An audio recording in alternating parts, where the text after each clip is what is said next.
করেছে চোরের দোষ নাই, গৃহস্থের দোষ।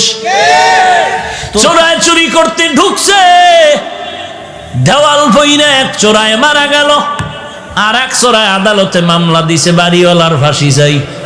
কেন আমার সাথের চোরা মরলো কেন, দেওয়াল নরম করলো কেন? মহামান্য আদালত এমন মগা, মামলা আমলে নিয়ে ডাকছে বাড়িওয়ালারে, ডাইকা কয় তোর ফাঁসি হবে। কেন স্যার? কয় দুই চোরায় চুরি করতে ঢুকছে, এক চোরায় তোর দেওয়াল পরে মারা গেল, তুই দেওয়াল নরম করে উঠাইলি কেন? বাড়িওয়ালা কয় স্যার মান পড়বেন, আমার কোনো দোষ নাই, এই দেওয়াল আমি উঠাই না, রাজমিস্ত্রি উঠিয়েছে। মহামান্য আদালত কয় তুমিও খালাস। কই রাজমিস্ত্রির ডাক। স্যার বলে স্যার নাই, এক্ষুনি ফাঁসি। বলে কেন? কথা শুনেন, কি সমস্যা? বলে দেওয়াল নরম করে উঠাইলি কেন?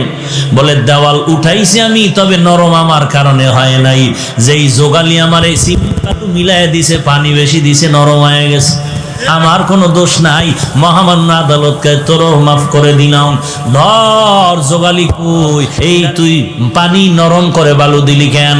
বলে স্যার আমার কোনো দোষ নাই, আমি বালতি দিয়া বালুর মধ্যে পানি ঢালতেছিলাম, হঠাৎ করে একটা হাতি জোরে চিৎকার দিয়া দৌড় মারছে, এই ভয়ের ঠেলায় বালতির পানি বেশি বেড়ে গেছে, হাতিওয়ালার দোষ। বল তুইও মাফ। হাতিওয়ালারে ডাক, হাতিওয়ালা তুই এই অন্যায় করলি কেন? কয় স্যার আমার হাতি এমনিই চেতে না, এমনি গরম হয় না, এক বেডিয়ে এক মহিলা সুন্দরী রূপসী স্বর্ণের অলংকার লাগাইয়া ঝুম ঝুম করে আওয়াজ করতেছিল, হাতি দেইখা গরম হয়ে গেছে। কয় তুমিও মাফ। মহিলার ঝুনঝুনালারে ডাক, মহিলা ডাকছে, এই ম্যাডাম তোমার ফাঁসি হবে। বলেন কি ম্যাডামের ফাঁসি হবে? বলে হ্যাঁ। কেন? বলে তোমার ঝুনঝুন আওয়াজে হাতি গরম হইছে, চোরায় মারা গেছে। বলে আমার ঝুনঝুন আওয়াজ তো আমি বানাই নাই, এই দোষ সব স্বর্ণকারের। এই আওয়াজ কেন আমার দোষ? বানাইছে কে? স্বর্ণকার। তুমিও খালাস। স্বর্ণকার লাব্বাইক। কেন অস্ত্র বানাইলি এইভাবে আওয়াজ দেনেওয়ালা?